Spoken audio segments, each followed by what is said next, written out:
Greetings everyone, my name is Brady Whitten and I welcome you to The Word Meets the World for October 6, 2021.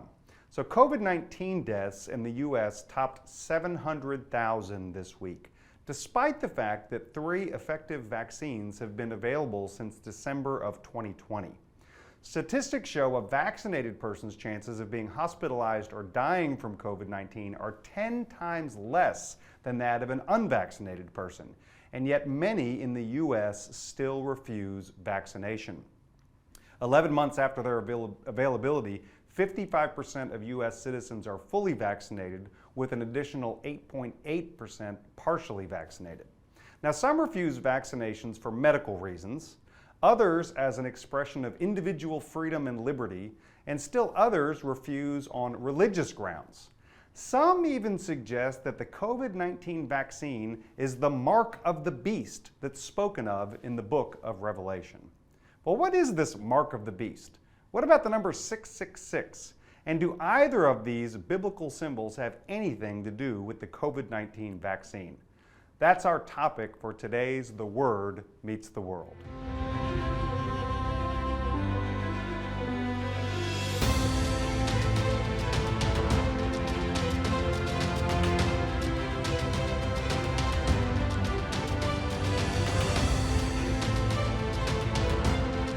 So is the COVID-19 vaccine the mark of the beast spoken of in the Bible? Well, the book of Revelation is the very last book in the Christian Bible. And like the book of Daniel in the Hebrew scriptures, Revelation is an apocalyptic writing that contains many mysterious visions, prophecies, symbols, and signs that depict a cosmic struggle being waged between the forces of good and evil. The word apocalypse literally means to uncover or reveal. And the intent of apocalyptic writing is to give hope and encouragement to people living in times of persecution and oppression. Basically, what apocalyptic writing says is, things are bad now, but then they uncover and reveal a great truth, and that is that evil will soon be defeated and good will win. Apocalyptic writings like Revelation contain symbols and signs that would have made perfect sense to the people of their day, but can be really difficult for us as modern readers to decipher.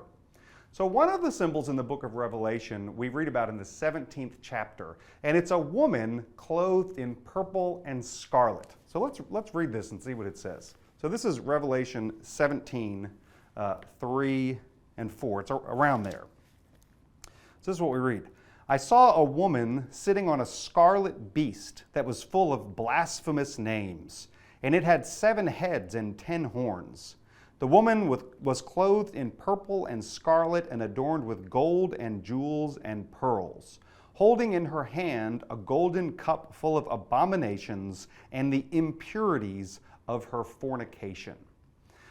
So, do any of you have any idea who this woman might be? Or what the woman might represent? Want to take a guess?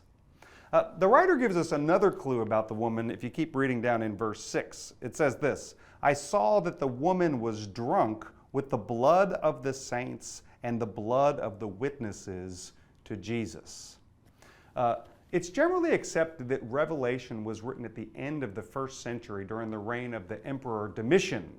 And while scholars debate the extent of the official Christian persecutions during this time, general Christian persecution was the norm in the Roman Empire all the way really until the 4th century.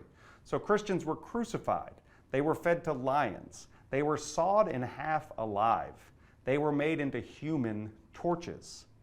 So verse 18 here in the 17th chapter of Revelation gives us another clue about this woman's identity. It says this, the woman you saw is the great city that rules over the kings of the earth. So in the 1st century Mediterranean world, there was only one city that ruled over the kings of the earth. You got any guesses? It was a city that was often depicted as a goddess, often dressed in red, named Roma. So who is this woman in Romans 17? Who is this mysterious symbol? It's Rome. So we need to remember again, the intent of apocalyptic writing is to give hope and courage to people who are living in times of persecution and oppression. As we continue reading in the book of Revelation, we see in the 18th chapter that an angel from heaven throws down a great stone down on a great city, and that city is destroyed. And again, the message is this: hang in there. Don't give up. Keep the faith. Things are bad now, but evil will soon be defeated and good will win. So in the 13th chapter of the book of Revelation, we encounter probably the book's most famous symbol.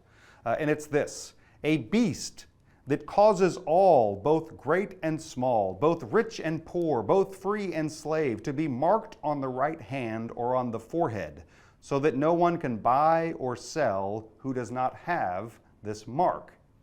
And then the writer goes on to say this in verse 18: this calls for wisdom. Let anyone with understanding calculate the number of the beast, for it is the number of a person. Its number is 666.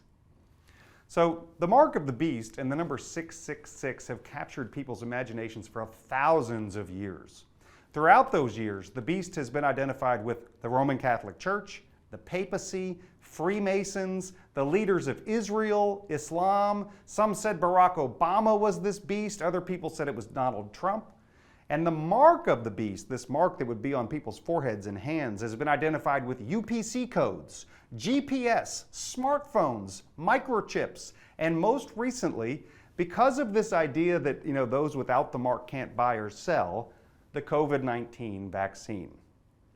But are things like these what the writer of Revelation had in mind? Are these symbols meant to foretell future events? Could the COVID-19 vaccine be the mark of the beast? So in first century Rome, the Roman emperor was considered a god. People showed their loyalty to Rome and to the emperor by making an offering to the emperor, often a little pinch of incense offered at a temple. And the offering was done publicly, and it marked a citizen as loyal to Rome.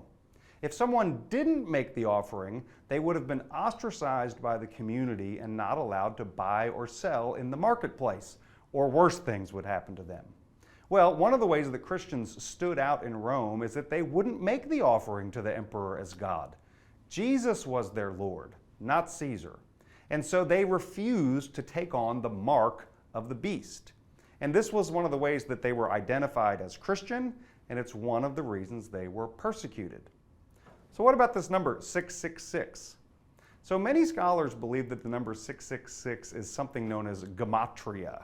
It's a type of code where each number represents a letter of the alphabet. And the most common interpretation of the number 666 is that it is code for the Emperor Nero, who was one of the worst of all the Roman emperors. But early church fathers, people like Origen and Irenaeus, caution us against trying to read too deeply into these symbols, too deeply into things like the mark of the beast and the meaning of 666. They said it darkens our minds, and they warn us that it drags us into dangerous labyrinths. So could the COVID-19 vaccine be the mark of the beast? The short answer is no. The symbols and signs of the book of Revelation were code for the Christians at the time of its writing, and they describe the events of the time in which they were living.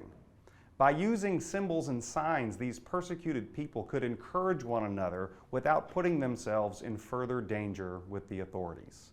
And again, the message is this: hang in there, don't give up, keep the faith. Yes, things are bad now, but evil will soon be defeated and good will win. But just because we shouldn't read into these symbols current day events doesn't mean that the book of Revelation can't have meaning for us today. The overarching meaning of Revelation is absolutely true.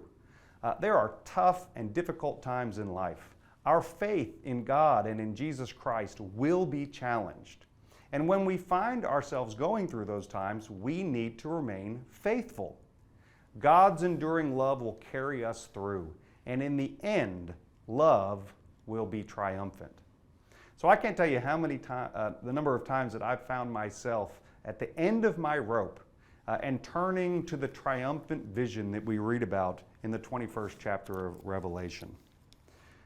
Then I saw a new heaven and a new earth. For the first heaven and the first earth had passed away, and the sea was no more. And I saw the holy city, the New Jerusalem, coming down out of heaven from God, prepared as a bride adorned for her husband. And I heard a loud voice from the throne saying, "See, the home of God is among mortals. He will dwell with them. They will be his people, and God will be with them. He will wipe every tear from their eyes. Death will be no more. Mourning and crying and pain will be no more, for the first things have passed away." What's the message of the book of Revelation? Again, it's this: hang in there, don't give up, keep the faith. Yes, things are bad now, but evil will soon be defeated and good will win. Thanks be to God. So let me ask you, what do you think about all this? I want to offer a few questions for discussion. If you're with a group, it'd be great to take a little bit of time and dig deeper into this topic, or maybe these are just some things you can think about on your own. But before we get to those questions, I do want to continue to ask you, please like and share this video if you found it helpful, and please like, share, subscribe, follow First Methodist on social media. See you next time, everyone.